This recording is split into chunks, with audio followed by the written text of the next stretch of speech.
ಅದಾದ್ಮೇಲೆ ರಾಜಶೇಖರಾನಂದ ಶ್ರೀಗಳು ಹೇಳಬೇಕು, ನಾವೆಲ್ಲರೂ ಕೂಡ ಅಂದ್ರೆ ಜನಸಾಮಾನ್ಯರು ಭಾವಿಸಿರೋದು ಅಯೋಧ್ಯೆಯಲ್ಲಿ ಆಗ್ತಾ ಇರುವ ರಾಮ ಮಂದಿರ ನಿರ್ಮಾಣ, ಅದರ ಉದ್ಘಾಟನೆ ಇಡೀ ದೇಶದ ಧಾರ್ಮಿಕ ಸಮಿಷ್ಟಿ, ಇಡೀ ದೇಶದ ಸಾಂಸ್ಕೃತಿಕ ಅಸ್ಮಿತೆಯ ಏಕೀಕರಣ.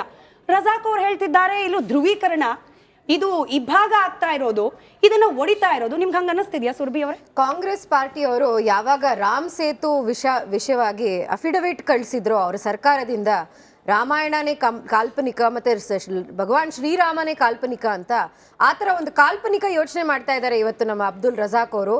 ಯಾವುದು ನಮ್ಮ ದೇಶದಲ್ಲಿ ಒಂದು ಸೆಲೆಬ್ರೇಟರಿ ಅಟ್ಮಾಸ್ಫಿಯರ್ ಇದೆಯೋ, ಮನೆ ಮನೆಗೂ ಮಂತ್ರಾಕ್ಷತೆ ಸೇರ್ತಾ ಇದೆಯೋ, ಹಿಂದೂಸ್ ಬಿಡಿ ಎಲ್ಲಾರು ಭಾರತೀಯದ ಎಲ್ಲ, ಇವಾಗ ಇಕ್ಬಲ್ ಅನ್ಸಾರಿ ನೋಡಿ ನೀವು, ಅಲ್ಲಿ ಹೋಗಿ ಮೋದಿಜಿ ಅವರ ಮೇಲೆ ಅವರು ಬಾಬ್ರಿನಲ್ಲಿ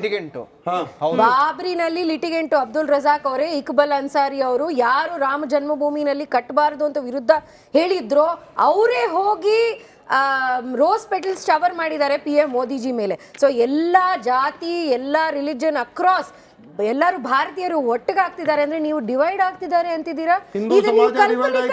ಅಯ್ಯೋ ಹಿಂದೂ ಸಮಾಜ ಆಗ್ತಾ ಇಲ್ಲ ಸರ್. ಮನೆ ಮನೆಗೂ ಯಾರು ಇವಾಗ ನೀವು 3 ನಿಮಿಷ ಮಾತಾಡ್ತೀರಾ, ನಾನು ನಿಮ್ಗೆ ಏನಾದ್ರು ಹೇಳಿದ 3 ನಿಮಿಷ ನಾನು ಮಾತಾಡಿದ್ದೀನಿ. ಮುಂಚೆಯಿಂದ ಬಾಲ್ ಠಾಕ್ರೆ ಅವರು ಈ ಮೂವ್ಮೆಂಟ್ ಅನ್ನ ತಗೊಂಡು ಹೋದವರು, ಮಗನನ್ನೇ ಕಲಿಲ್ಲ ಅಂತ ಹೇಳಿದ್ರೆ ಮುಗಿಸ್ಲಿ ಅವರು ನಿಮಿಷ ನೋಡಿ. ನಮ್ಮ ಹಿಂದೂ ಸಂಸ್ಕೃತಿನಲ್ಲಿ ಏನು ಒಂದು ಬಹಳ ಮುಖ್ಯವಾದ ಅರ್ಥ ಮಾಡ್ಕೊಡ್ಬೇಕು ಅಂದ್ರೆ, ನಮ್ಮ ಸನಾತನ ಧಾರ್ಮಿಕ ಸಂಸ್ಕೃತಿನಲ್ಲಿ ಇಂಡಿವಿಜುವಲ್ ಅಲ್ಲ ಕಲೆಕ್ಟಿವ್ ಮುಖ್ಯ. ಕಲೆಕ್ಟಿವ್ ಆಸ್ಪಿರೇಷನ್ ಇವಾಗ ಇರೋದು ಅಲ್ಲಿ ರಾಮ ಜನ್ಮಭೂಮಿಗೆ ಪ್ರಭು ಶ್ರೀರಾಮ ವಾಪಸ್ ಬರ್ತಿದ್ದಾರೆ ಅನ್ನೋದು. ಯಾರು ಹೋಗ್ತಿದ್ದಾರೆ ಯಾರು ಹೋಗ್ತಿಲ್ಲ ಅನ್ನೋದಲ್ಲ ಮುಖ್ಯ. ಅದನ್ನ ದಯವಿಟ್ಟು ನೀವು ರಾಜಕೀಯವಾಗಿ ಬಳಸ್ತಿದ್ದೀರಾ ಅಂತ ನೀವು ನಮ್ಮ ಪಕ್ಷದಲ್ಲಿ ಅಲ್ಲ. ಒಂದ್ ಸೆಕೆಂಡ್, ನೀವ್ ಅದನ್ನ ತರ್ತಿರೋದು, ನಿಮಗೆ ಅದನ್ನ ಇದು ನುಂಗಕ್ ಆಗ್ತಾ ಇಲ್ಲ ಈ ವಿಷಯನ.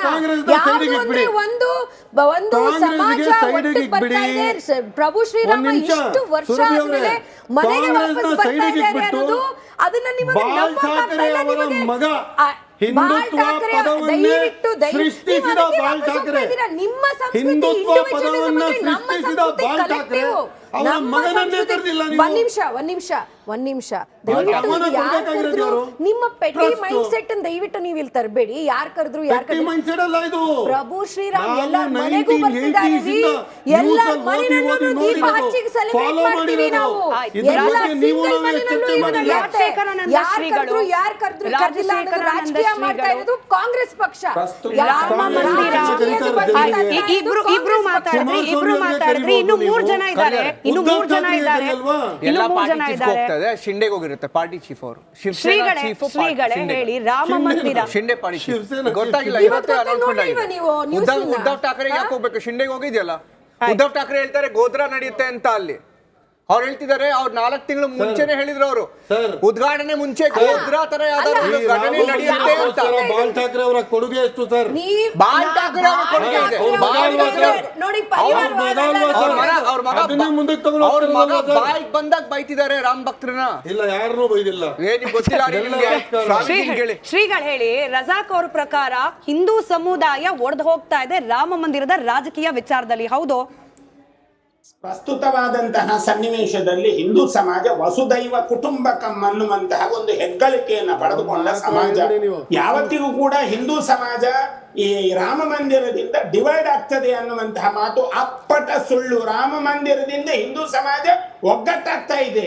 ಯಾವತ್ತು ರಾಮ ಗುಹನಿಗೆ ದರ್ಶನ ಕೊಟ್ಟು ನಿಷಾದ ರಾಜನಿಂದ ಪಾದ ತೊಳಸಿದ್ನೋ, ಯಾವಾಗ ಶಬರಿಗೆ ದರ್ಶನ ಕೊಟ್ಟು ಶಬರಿಯ ಜೀವನವನ್ನ ಮೋಕ್ಷಕ್ಕೆ ಒಯ್ದಿದ್ನೋ, ಅಂತಹ ರಾಮನ ದರ್ಶನ ಎಲ್ಲ ಜಾತಿ ಜನಾಂಗ ಸಮುದಾಯ ಪಕ್ಷ ಪಂಗಡ ಭೇದ ಮರೆತು ಎಲ್ಲ ಜಗತ್ತು ಒಟ್ಟಾಗ್ತಾ ಇದೆ. ಇವತ್ತು ಸೌದಿ ಅರೇಬಿಯಾ ಅದನ್ನು ನೋಟ್ ಮಾಡಿ ಕೋಟ್ ಮಾಡಿ ಹೇಳಿದೆ, ಆದ್ರೆ ಇವರಿಗೆಲ್ಲ ಅದನ್ನು ಜೀರ್ಣಿಸಿಕೊಳ್ಳಿಕ್ಕೆ ಆಗ್ತಾ ಇಲ್ಲ. ಪ್ರಸ್ತುತವಾದಂತಹ ಸನ್ನಿವೇಶದಲ್ಲಿ ಕಾಂಗ್ರೆಸ್ ಯಾಕೆ ಭಾಗಿಯಾಗ್ತಾ ಇಲ್ಲ ಅಂದ್ರೆ ರಾಮನನ್ನು ತಡೆದ ಪಕ್ಷ, ಹಾಗಾಗಿ ಅವರಿಗೆ ನಾಚಿಕೆ ಆಗ್ತಾ ಇದೆ ಸೇರ್ಲಿಕ್ಕೆ ಅಷ್ಟೇ, ಬೇರೇನು ಮಾತಿಲ್ಲ ಅದರಲ್ಲಿ. ಶರತ್ ಅವರೇ, ಇಲ್ಲಿ ಇದೇ ಬಂದೆ ಇನ್ನು ಇಬ್ರು ಮಾತಾಡ್ಬಿಡ್ಲಿ. ರಜಾಕ್ ಅವರೇ, ತುಂಬಾ ಇದೆ ಸಮಯ ಮಾತಾಡಿರಂತೆ. ಇದೇ ವೇದಿಕೆಯಲ್ಲಿ ಆ ರಾಮ ಮಂದಿರ ನಿರ್ಮಾಣಕ್ಕೋಸ್ಕರ ಪ್ರಾಣ ತ್ಯಾಗ ಮಾಡಿದ ಎಷ್ಟೋ ಮಂದಿ ಸಂಗಡಿಗರನ್ನ ಕಣ್ಣು ಮುಂದೆ ಸಾಯ್ತಾ ಇರೋದನ್ನ ಗಮನಿಸಿದ ರಾಮ ಭಕ್ತರು ಬಂದು ಕೂತ್ಕೊಂಡು ಕಣ್ಣೀರು ಹಾಕಿದ್ದಾರೆ. ಅವರು ಮುಂದೆ ಕಾಂಗ್ರೆಸ್ನವ್ರು ಹೇಳ್ತಾರೆ, ಅಲ್ಲಿ ನಡೀತಿರೋ ಈವೆಂಟ್ ಇದೆಯಲ್ಲ RSS ಹಾಗೆ BJPಯ ಈವೆಂಟ್, ಅಲ್ಲಿ ಪ್ರತಿಷ್ಠಾಪನೆ ಆಗ್ತಿರುವ ರಾಮಲಲ್ಲ ಬಿಜೆಪಿಯ ರಾಮ. ಏನ್ ಹೇಳ್ಬೇಕು ಇದಕ್ಕೆ? ಮೊದಲಿಗೆ ಈಗ ರಜಾಕ್ ಅವ್ರು ಹೇಳಿದರು ಕಾಂಗ್ರೆಸ್ನವರು ಅಂದರೆ ರಾಜೀವ್ ಗಾಂಧಿ ಅವರು ಶಿಲಾನ್ಯಾಸ ಮಾಡಿದ್ರು ಅಂತ. ಇವತ್ತು ಅದೇ ಕಾಂಗ್ರೆಸ್ ಪಾರ್ಟಿಯವ್ರು ಹೇಳ್ತಿದ್ದಾರೆ ರಾಮನ ಅಸ್ತಿತ್ವವೇ ಇಲ್ಲ ಅಂತ ಹೇಳಿ. ಕಪಿಲ್ ಸಿಬಲ್ ಅವರು ಹೇಳ್ತಾರೆ ರಾಮನ ಅಸ್ತಿತ್ವವೇ ಇಲ್ಲ ಅಂತ. ಅಂದ್ರೆ ಹಾಗಿದ್ರೆ ಅವ್ರಿಗೆ ಒಂದು ಕಾಮನ್ ಸೆನ್ಸ್ ಇಲ್ವಾ? ಒಬ್ರು ಒಂದು ಹೇಳೋದು ಮತ್ತೊಬ್ರು ಒಂದು ಹೇಳೋದು ಅಂತ ಹೇಳಿದ್ರೆ ಇದ್ರಲ್ಲೇ ಗೊತ್ತಾಗ್ತಿದೆ ಇವ್ರದ್ದು ಹೇಗಿದೆ ಅಂತ. ಒಂದು ಮತ್ತೆ ಹೇಳ್ತಾರೆ ರಾಮನ ಒಳಗೆ ಇರೋದು ರಾಮನನ್ನ ಇದು ಮಾಡಬೇಕು ಅಂತ.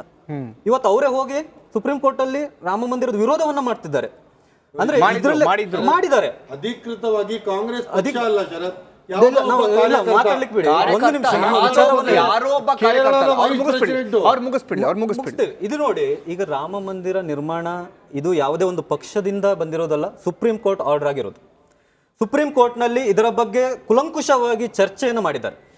ಆ ಆಧಾರದ ಮೇಲೆ ಏನ್ ರಾಮಲಲ್ಲಾದಲ್ಲಿ ಏನ್ ಸಿಕ್ಕಿತು ನಮ್ಮ ಅಸ್ತಿತ್ವ ಅಲ್ಲಿ ಇರೋ ಗೊತ್ತಾಯ್ತು. ಅದಾದ ನಂತರದಲ್ಲಿ ಸುಳ್ಳು ಹೇಳ್ತಿದ್ರ ಕೇಳಿಸ್ಕೊಳ್ಳಿ,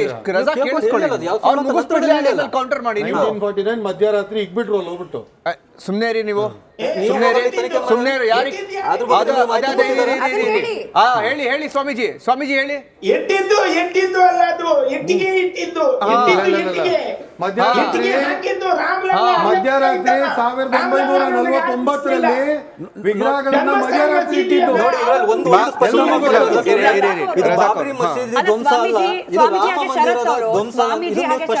ಅವ್ರಿಗೆ ಇನ್ನೊಂದು ಪ್ರಶ್ನೆ ಏನ್ ಕೇಳ್ಬೇಕು ನೀವು ಕೇಳ್ತೀರಿ ಅಂತ ನಾನು ಬಯಸಿದೆ. ಅವ್ರು 1800 ಇಸ್ವಿ ಬಗ್ಗೆ ಮಾತನಾಡಿದ್ರೆ ಶ್ರೀಗಳ ನಾವು 1500ನೇ ಇಸ್ವಿ ಬಗ್ಗೆ ಯಾಕೆ ಪ್ರಶ್ನೆ ಕೇಳಬಾರ್ದು? 1500ನೇ ಇಸ್ವಿಯಲ್ಲಿ ಏನಾಗಿತ್ತು? ರಜಾಕಾರಿ ಏನಿತ್ತು? 1500ನೇ ಇಸ್ವಿಯಲ್ಲಿ ಏನಾಗಿತ್ತು? ನೀವು ಇತಿಹಾಸ ಮಾತಾಡ್ತೀರಾ? ಯಾಕೆ ನಿಮಗೆ ಬೇಕಾಗಿರೋ ಇತಿಹಾಸ ಹೇಳಿ.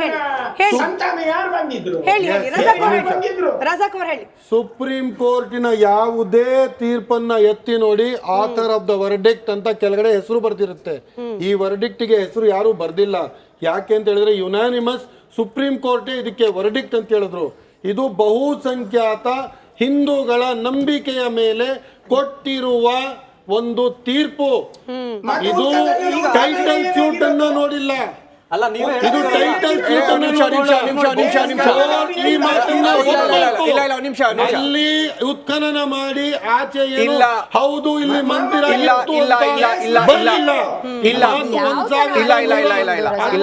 ಪುಟಗಳಲ್ಲಿ ತಪ್ಪು, ಸುಳ್ಳು.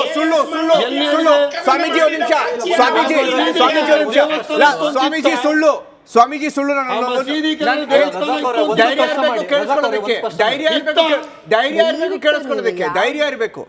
ಧೈರ್ಯ ಇರಬೇಕು.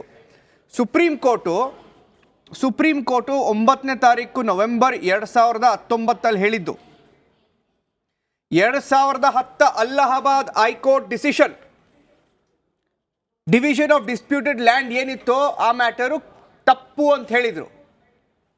ಸುಪ್ರೀಂ ಕೋರ್ಟ್ ಹೇಳಿದ್ದು ಸರ್ಕಾರ ಒಂದು ಟ್ರಸ್ಟ್ನ ಕ್ರಿಯೇಟ್ ಮಾಡಬೇಕು, ರಾಮ ಮಂದಿರನ ಕಟ್ಟಬೇಕು, ಬೋರ್ಡ್ ಆಫ್ ಟ್ರಸ್ಟೀಸ್ 3 ತಿಂಗಳಲ್ಲಿ ಬರಬೇಕು. ಡಿಸ್ಪ್ಯೂಟೆಡ್ ಲ್ಯಾಂಡ್ ಏನಿತ್ತೋ ಮೊದಲು ಡಿಸ್ಪ್ಯೂಟೆಡ್, ಇವಾಗ ಡಿಸ್ಪ್ಯೂಟ್ ಅಲ್ಲ, ಆ ಲ್ಯಾಂಡು ಗೌರ್ಮೆಂಟ್ ಆಫ್ ಇಂಡಿಯಾಗೆ ಹೋಗುತ್ತೆ. ಸಬ್ಸಿಕ್ವೆಂಟ್ಲಿ ಆ ಟ್ರಸ್ಟ್ ಟ್ರಾನ್ಸ್ಫರ್ ಆಗುತ್ತೆ. Matter close. ಇವಾಗ ಇತಿಹಾಸ ಬಗ್ಗೆ